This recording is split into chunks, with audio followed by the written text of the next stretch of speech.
ในพันล้านสาวนายพลอ้ายเป็นลูกคนจน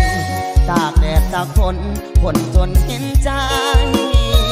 นอกคนเขาลืออายดำปือคือที่ทานไฟบ้านน้องสังสวยวิไลส่วนบ้านอายมุ่งด้วยอยากหาเจ้าขี่รถเบ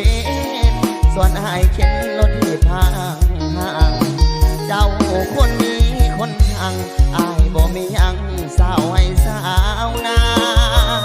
น้องงามดังหงเปรียบอายคงได้ดังเส้นกาบ่มีดอกวาสนาสิได้มาเพียงผู้อยู่พิน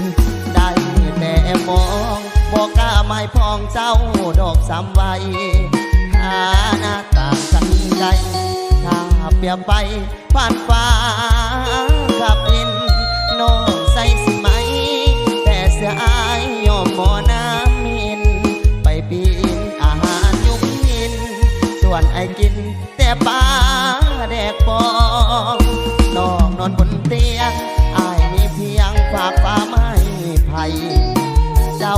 คนมีมากมายมีคนหักใส่มากมายขายกองน้องใส่แว่นเพชรแฟนอายเฮ็ดด้วยเศษเล็กทองเปรียบอายเป็นปลากระป๋องโคตรจองห้องบ่มีมองไป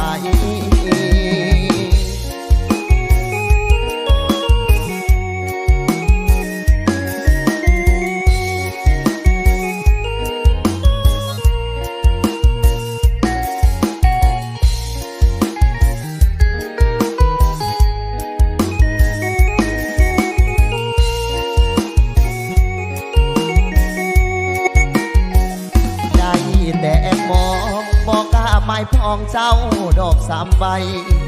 หาหน้าต่างกันไกลถ้าเปรียบไปผ่านฟ้าขับดิน